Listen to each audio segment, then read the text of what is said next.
Kamusta mga kamichi? Good morning!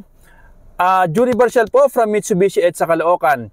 Meron po nagtanong, totoo raw ba na meron ng Hill Start Assist ang mga Mirage G4?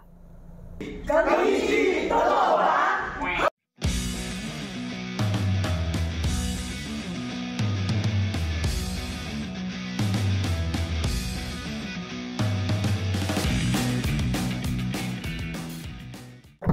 Ang Hill Start Assist po ay naimbento ng isang Amerikanong nagngangalang Walter R. Freeman noong 1920. Pero ang unang sasakyan na nilagyan ng Hill Start Assist ay ang Studebaker President noong 1936.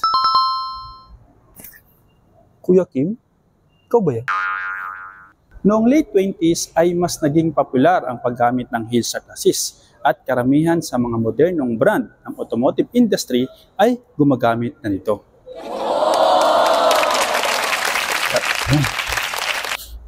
Ano po ba ang ibig sabihin ng Hill Start Assist? Ang Hill Start Assist is a system that automatically applies the brake to prevent the vehicle from rolling backward within 2 seconds. So meron pang enough time si driver para mailipat ang paa niya from brake pedal to gas pedal, para maiwasan na umatras ang ating mga sasakyan, lalo na kung pataas na kalsada.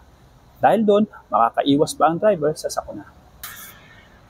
So good news mga kamichi, ang 26MY ng Mirage G4, all variants ay equipped na po ng Hill Start Assist. So totoo nga po.